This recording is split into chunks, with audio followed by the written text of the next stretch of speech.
and rain. Some things don't change. Thinking about the days we were young, we were younger. Innocent in our ways, we were dumb, girl. When nothing really mattered, I could always count on you. We were young, girl. Your touch will leave me breathless, so let me give it back to you. And maybe I want your love.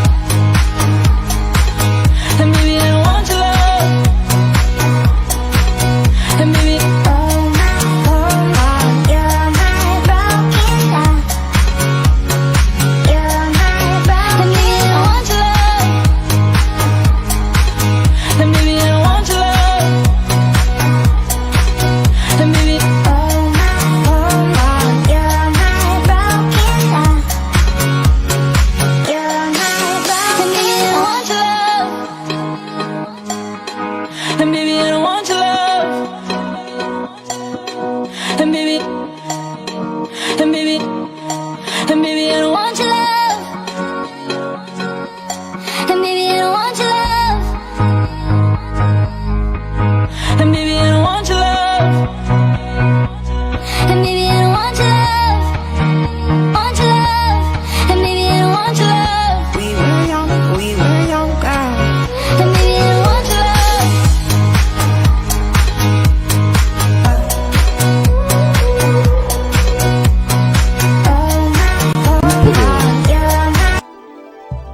Presenta.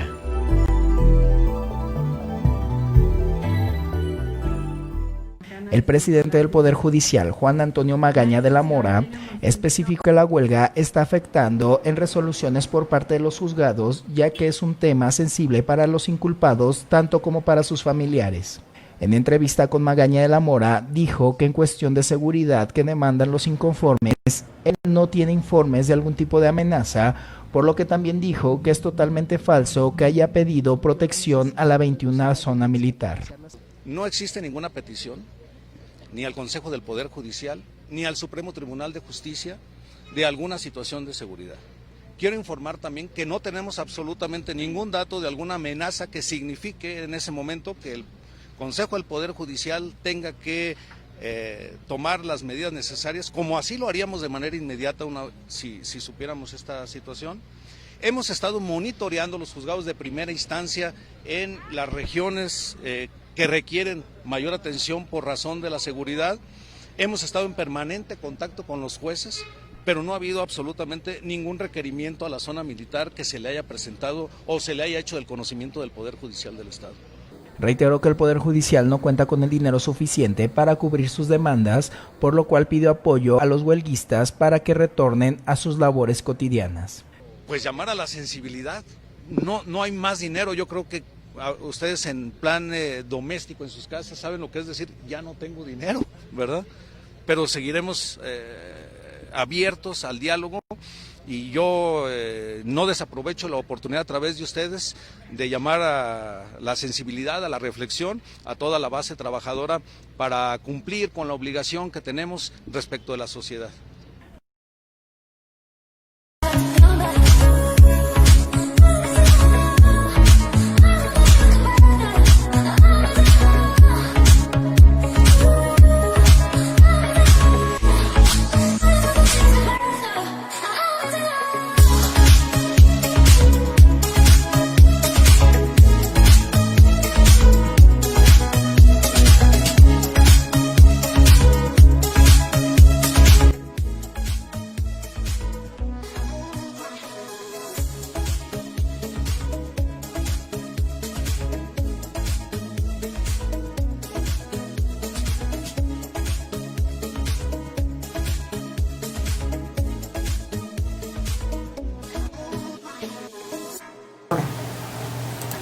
¿Qué tal, amigos? Muy buenos días. Hoy inicio de semana, buenas tardes también en algunas partes de que nos están viendo en este momento del mundo. Estamos en el programa Rosalba al aire de La Roca Comunicación, donde la fuerza eres tú. Y vamos a empezar como siempre decimos lunes, Así es. con toda la actitud.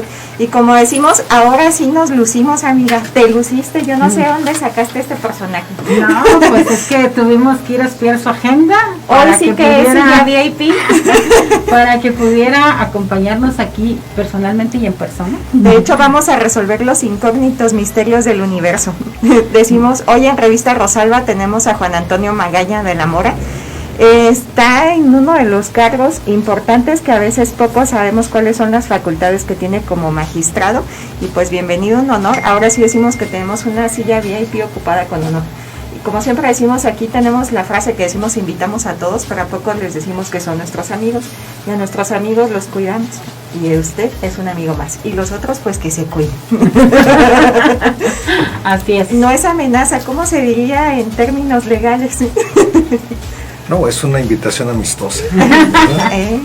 Me encanta cómo utilizan los términos los abogados. Así es, y ya antes de empezar a platicar con el magistrado, yo quiero agradecer a nuestro amigo Agustín Rebollar, que fue su cumple el día viernes. Así es. Y por ahí estuvimos con él. Y de hecho en lugar de nosotros llevarle un obsequio, él nos regaló Los cubrebocas. Aquí como pueden ver, Michoacán y la mariposa monarca. Están padrísimos, tienen varios modelos y él se dedica pues ahí tiene una tienda ahí en el aeropuerto para cuando quieran, cuando los que vayan a volar por ahí pasen por Agustín Rebollar, no sé si lo Sí, ubiques. cómo no.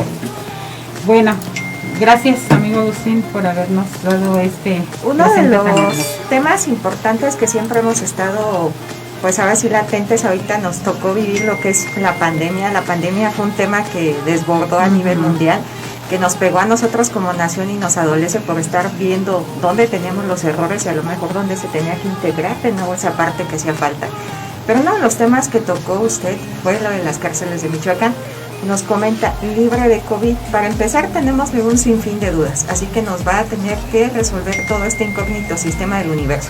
Primero que nada, ¿qué es un magistrado? Muy buenas tardes. En principio agradezco a Erika y a Rosalba la oportunidad de poder llevar a cabo esta charla, que espero que sea de interés para toda la audiencia que ustedes de forma importante tienen en su noticiero y además a través de su revista, que es muy leída. Así es de que nuevamente muchas gracias y a la audiencia que nos escucha. Pues un magistrado es quien integra o quienes integran la cúpula, por llamarlo así, de uno de los tres poderes del Estado. Recordemos primero que el gobierno para su ejercicio se divide en tres poderes, que es el ejecutivo, el legislativo y el judicial. Así es. El ejecutivo lleva la parte administrativa, el legislativo quienes hacen las leyes y el judicial quien la aplica. En esta estructura de uno de los tres poderes está dividida en jerarquías para entendimiento del público, jerarquías no de mando, sino en cuanto a el conocimiento de los asuntos, porque en el Poder Judicial no hay un jefe de nadie. Los jueces son independientes, los magistrados son independientes, pero para efectos del conocimiento de lo que requiere la ciudadanía, pues el magistrado es quien revisa las sentencias que dictan los jueces.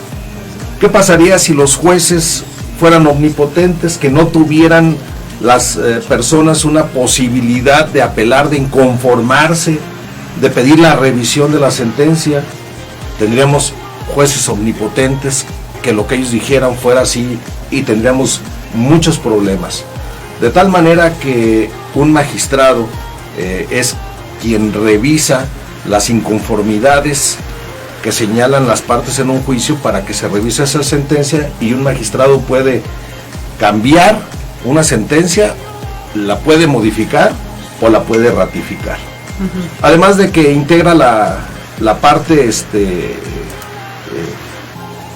como ya señalaba, de la etapa jurisdiccional, que también integra pleno, es decir, se reúne con los demás magistrados para resolver temas jurisdiccionales, temas que hay que resolver a través de una sentencia de forma colegiada. Por ejemplo, si un juez es incompetente por razón del territorio, si le corresponde a un juez federal o a un juez estatal, porque a veces se dan ese tipo de conflictos. Hay personas que dicen, este es un asunto federal o este es un asunto del Estado. Bueno, los magistrados reunidos en forma colegiada resolvemos también la jurisdicción a quien le corresponde. Si es de la federación o si es de nosotros, si es de la federación, se le mande y ya ellos resolverán, ¿verdad? Porque tampoco es una imposición. Pero es la actividad que realiza un magistrado como juez superior, vamos a llamarlo así.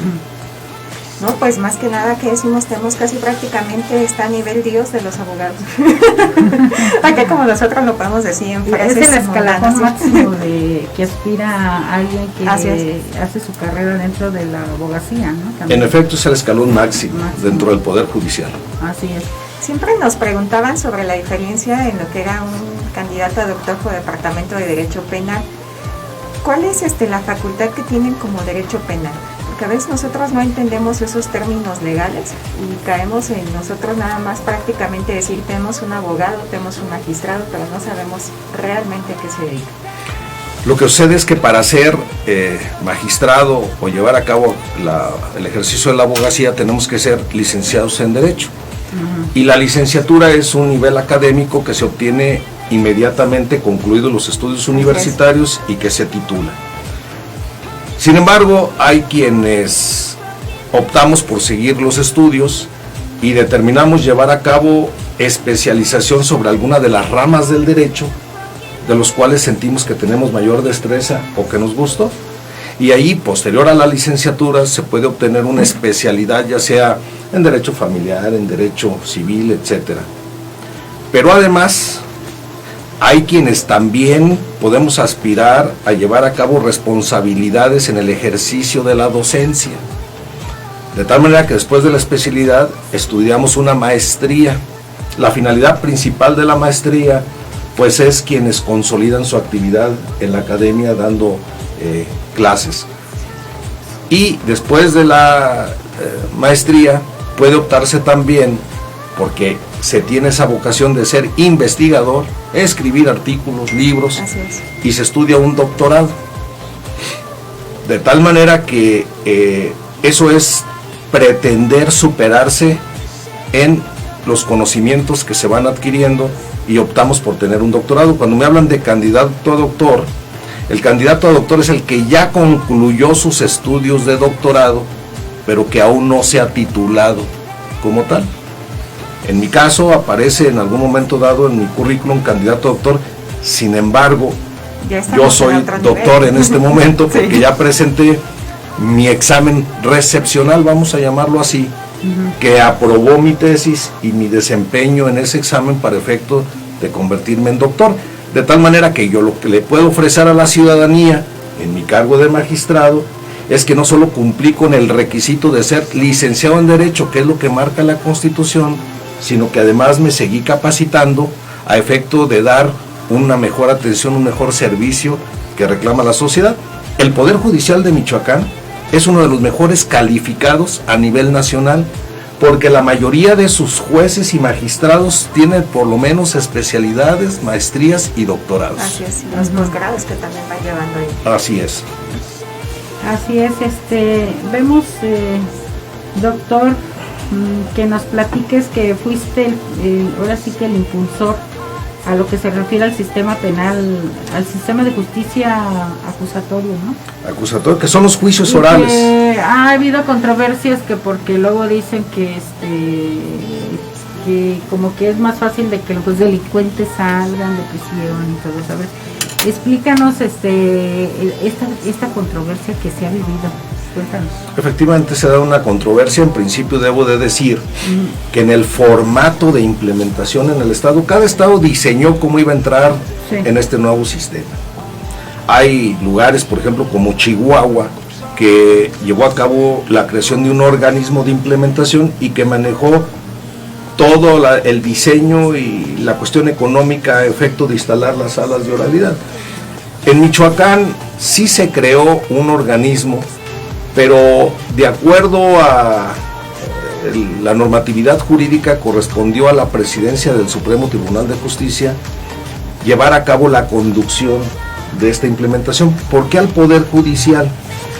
porque se estimó que este era un proceso que venía conforme a la Constitución desde 2008 y que entraría en vigor al 2015, o sea, teníamos casi 7 años de diferencia para lograr la implementación, y se consideró que en el caso del Ejecutivo y del Legislativo, en esos 7 años, por lo menos habría el cambio de uno de sus titulares, en el caso del Ejecutivo que dura 6 años, y en el caso del Legislativo que duran 3 hasta 2 periodos iba a haber un cambio, que no garantizaría la secuencia de los trabajos, mientras que los términos dentro de la judicatura, los jueces son de carrera, son jueces profesionalizados para ese efecto, que no tenemos en sí un término mortal para terminar nuestras sesiones. Nuestros términos se manejan a través de exámenes de oposición o de calificación de nuestro actuar por parte del Consejo de la Judicatura.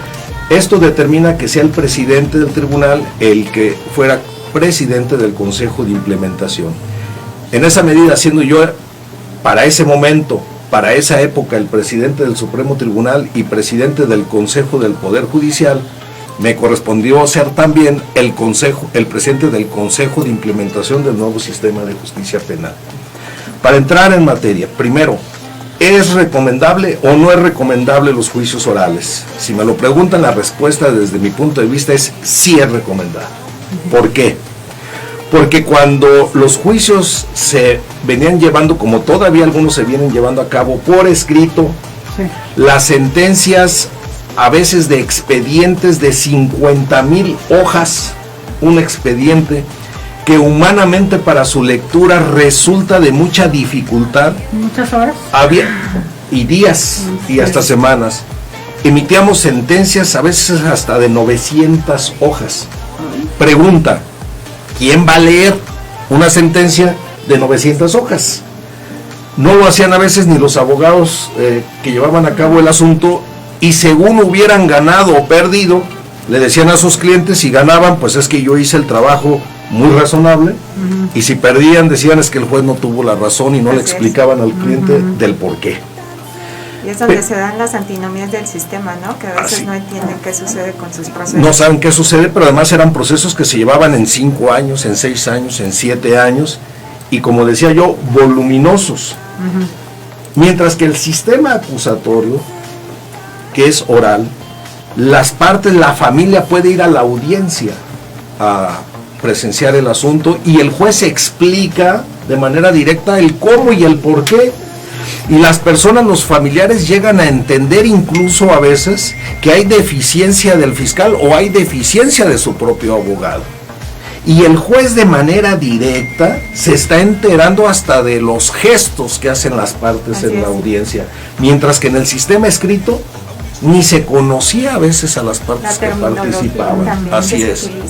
Entonces, hay una mayor comprensión de forma directa. Lamentablemente en México, aunque son orales los juicios, no todo el mundo va a las salas de oralidad por pereza, porque no tiene tiempo, por muchas cosas. Y dicen, en Estados Unidos sí conocen el sistema de justicia, y es cierto.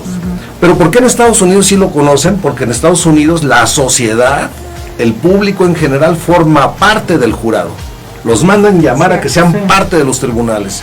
Y aquí en México no tenemos todavía sistema de jurado. Ya sería otro tema tocar si es conveniente o no. Cuando se habla de la problemática del nuevo sistema acusatorio y oral, yo he dicho que esto se debe a 2 cosas primordiales. No que sea malo el sistema. El problema número 1 es que los operadores jurídicos no nos capacitamos lo suficiente para llevar a cabo este nuevo sistema, pero más que capacitación del nuevo sistema, era asumir un cambio cultural. Por ejemplo, si en determinado momento en el sistema tradicional, con presentar una denuncia y llevar 2 testigos era suficiente para consignar, en el nuevo sistema se requiere ir a investigar. De tal manera que hoy se sigue investigando como se hacía en el viejo sistema, y las carpetas de investigación que llegan a los tribunales a juicios orales no reúnen los requisitos para llevar a cabo una sentencia condenatoria, porque se sigue actuando exactamente como lo hacíamos hace 50 años y se tiene que hacer una modificación. Y en esa virtud empiezan a salir las personas en libertad.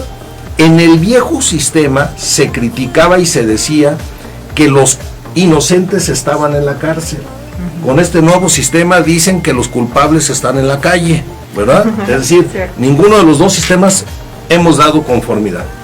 Pero además, los titulares de los poderes ejecutivos, gobernadores o jefe de gobierno, eran quienes en la mayoría de los casos eran jerárquicamente los superiores de los procuradores, hoy fiscales.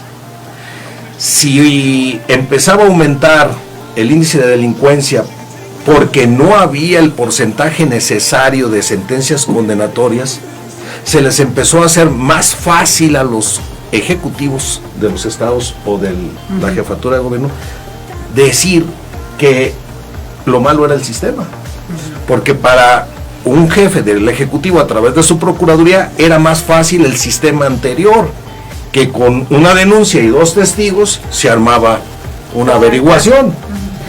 Y como no se le daba participación al acusado en instancia de la procuraduría, cuando menos acordábamos ya había una orden de aprehensión y el acusado no se enteraba. ¿Qué quiere decir? Que lo que necesitamos es una mayor capacitación, pero sobre todo una aceptación de cambio de cultura. No se puede seguir investigando como hace 50 años. Y ahí podemos entrar en otro diálogo de que tampoco es culpa de los procuradores, aparte de que hay esta deficiencia de capacitación, tampoco es culpa de los procuradores el a veces no tener los instrumentos para investigar, porque no tenemos un andamiaje jurídico para investigar. Nos quedamos como hace 50 años. Miren, no tenemos un registro federal de automóviles. Sí, no sabemos identificar las placas, pero además hay carros que traen placas de asociaciones civiles que otorgan placas de identificación a sus vehículos. Si los extorsionan a través de la telefonía celular, no tenemos un registro de telefonía celular que identifique a quién le pertenece el teléfono que nos llamó.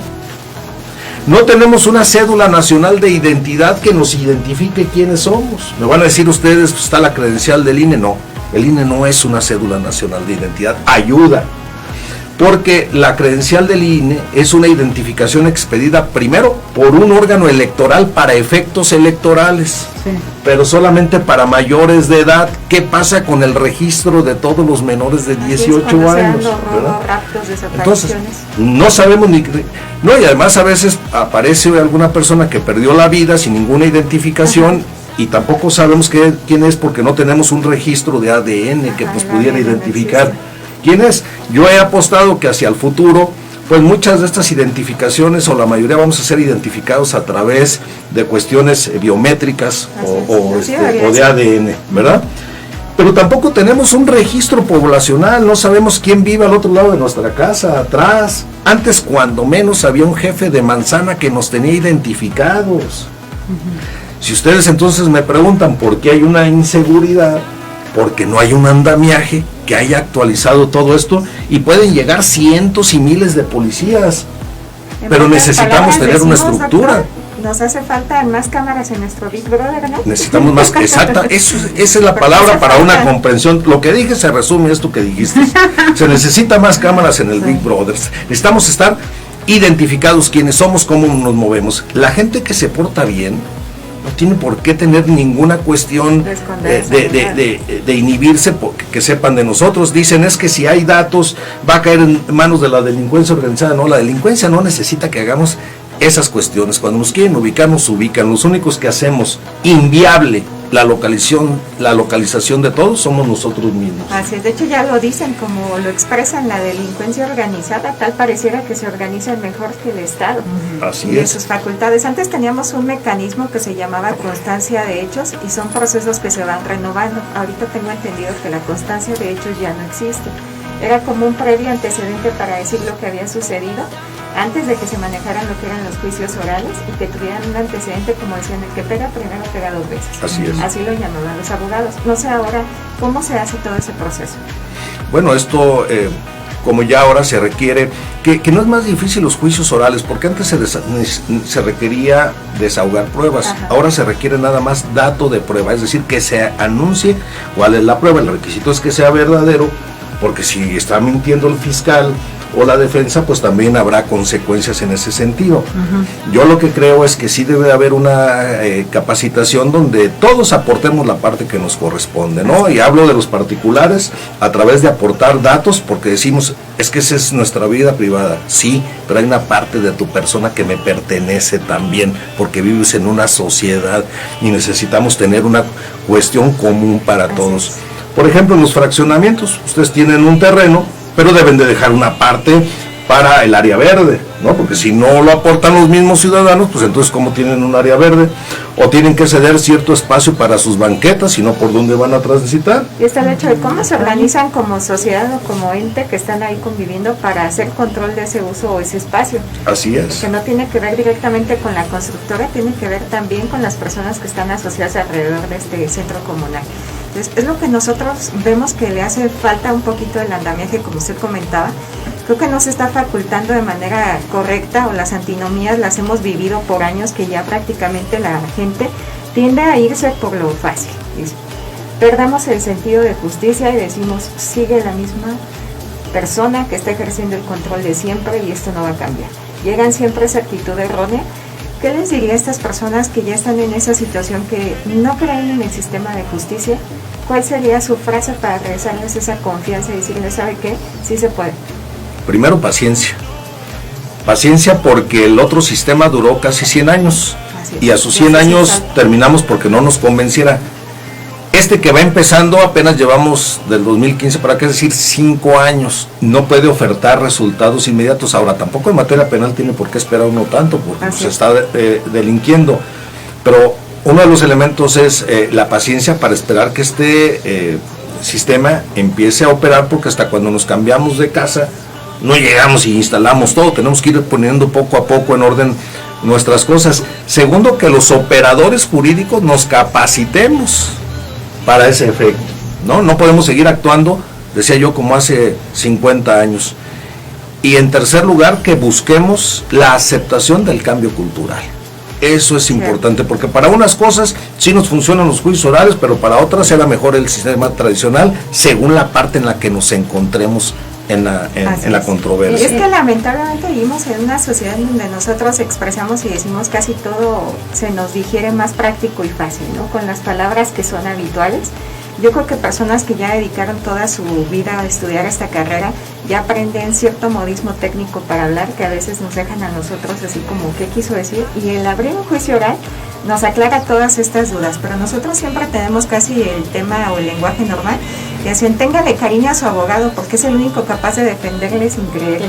Casi siempre nosotros aceptamos toda la información a tono de burla. También la del cuerpo del delito, ¿no? Ajá. Esta tiene una frase de lo del cuerpo del delito. A ver. Es que siempre decían, cuando tú me ignoras, el profe de penal me enseña el cuerpo del delito. Son algunos, y es como decimos, así vamos a decirlo, como decimos, vamos a hablar de casos de la vida real. Esos casos de la vida real que son sorprendentes y que nosotros decimos a veces nos apantallan. Nosotros sabemos la relación que tienen los abogados con los de oficio. ¿Cuál es esa relación? Los abogados en general. Con los de archivo. ¿Cuál es su relación que tienen? ¿Cómo con los de archivo? No entiendo nada. Es fraternal, es como la que tienen los de las banderas políticas. Pero ¿de parte de quién? Es que siempre nos comentaban a nosotros que es como el enemigo los de archivo. Los de archivo, ¿por qué? ¿Por qué los de archivo? Son como los novatos, ¿no? También. Es que decían los de archivo, los que mandan allá. Ajá. No, miren, yo considero que en el viejo sistema los abogados que estaban de defensores de oficio, como eran los que tenían un sueldo burocrático, los atiborraban de asuntos, y se decía que no llevaban los asuntos con atención, con cuidado, con premura, y la gente optaba por abogados particulares que no fueran de oficio, sino que estaban dispuestos a pagar, porque los particulares además se capacitaban. Déjenme decirles que en el nuevo sistema los capacitados ahora son los de oficio, porque los particulares nunca se quisieron ir a capacitar.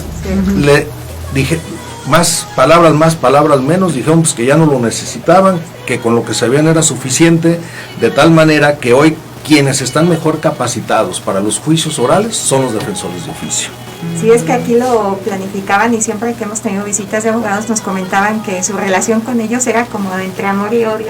Dicen, si nos hubieran advertido que se venía la pandemia, dicen, nos hubiéramos despedido con más cariño de ellos. Exactamente. Y hablando de los temas de la pandemia, salió una nota que, bueno, se especuló mucho respecto a la garantía que tenían los michoacanos y nos dicen, en Michoacán existen 11 establecimientos penitenciarios bajo la jurisdicción del Estado y no se ha presentado un solo caso de ningún interno con COVID. Y aparte que están saturados los penales. Y que ahí no se puede manejar la sana distancia, porque están en un Y que hay visitas confinamiento obligatorio. conyugales y todo, que de alguna manera puede entrar así, entrar algún virus, ¿no? Hablando del COVID. En la sociedad en general se pueden tomar medidas para evitar el contagio, como quédate en tu casa, Así es. te aislamos, ¿verdad? No te muevas, no vayas a comer a tal lado. Y si tenemos algún tipo de contagio es por nuestra irresponsabilidad. Andamos en libertad y hacemos lo que queremos. Problema mayúsculo es el de la población de las cárceles. Así es. Que ellos no tienen la movilidad que tenemos nosotros, ni tienen los espacios que tenemos nosotros, ni tienen las garantías necesariamente sanitarias que podemos tener nosotros.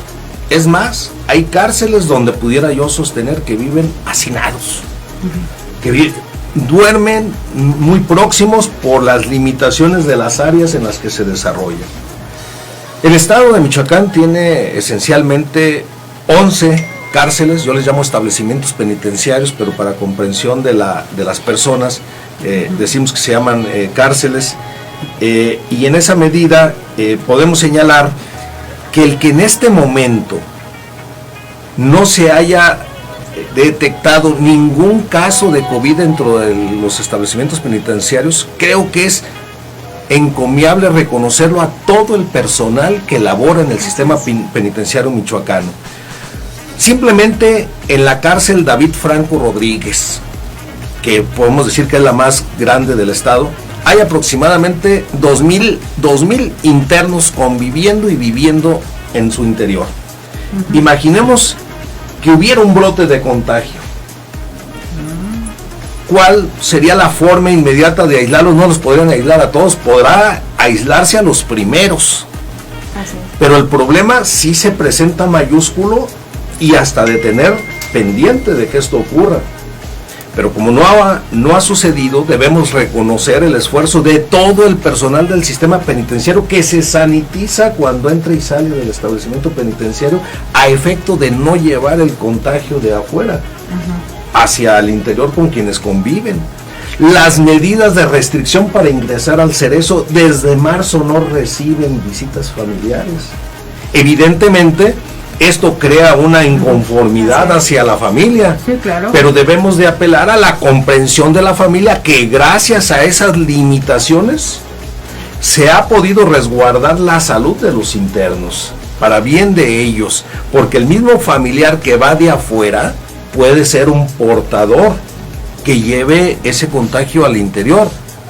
Y los que tienen que entrar por algunas otras circunstancias como el personal o en su caso algún abogado que tenga un vencimiento de algún término, tiene que pasar por medidas extremas sanitizantes, ¿no? Desde casi lavar las suelas de sus zapatos, manos, pasan por atomizadores para que en términos generales puedan llegar lo menos probablemente contagiados a efecto de que vayan a ser portadores y vayan a tener un problema. Yo he sabido, salía alguna nota en algún medio de comunicación, que por ejemplo en Yucatán al día de antier había 46 contagiados de COVID en las cárceles del estado de Yucatán. Sí, son temas alarmantes. Y aquí no nos resta otra cosa que reconocer el trabajo que se ha estado haciendo, así como a veces también señalamos lo que no se hace, creo que ahora habría que reconocerlo. Lo bueno. Claro que sí. Pues aquí tenemos un juego que nosotros llamamos los arquetipos, así que vamos a empezar con el sufrimiento, doctor. Esto es No creo que sufra el doctor. Vamos a empezar. Si gusta girar el dado. A ver qué suerte. No viene truqueado, aquí no salen 44 votos. No, pero aquí están 6. 6. Bien. Los arquetipos es la primera palabra que viene a nuestra mente, no nos saldrá como político, siempre es una sola palabra. Entonces vamos a ser garantes de todo este sistema. Educación, primera palabra que venga a su mente. Necesario actualizarlo. Ya me dijo 2, ¿eh? Necesaria. Necesaria. Justicia, Una obligación. gobernador, Trabajando. Andrés Manuel, Una oportunidad. Hugo López Gatell, Ser más claro. pandemia. Afrontarla. Hemos pasado con éxito. Y ahora tenemos otro juego que nosotros le llamamos primero la ruleta de la muerte. Nos vamos a ir después con las preguntas directas con la compañera. Ella es la que se venga fácilmente de todos. ¿Algún número favorito del 7 al 11? El 7. 7 preguntas. Si gusta tomar una y una de cada lado. Este es para la compañera de esto. Bien. Iniciamos, Rosalba. ¿Cuál es la tuya?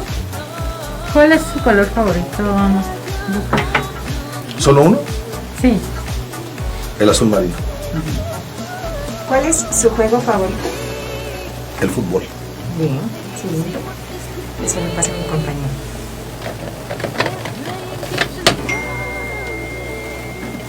¿Qué anhelas después de magistrado? O sea, otra posición.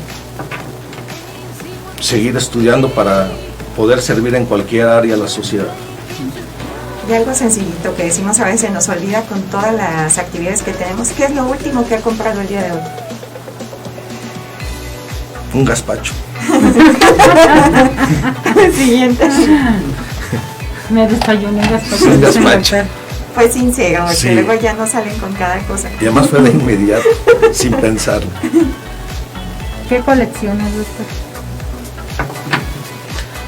Estampas, pero sobre todo carritos miniatura.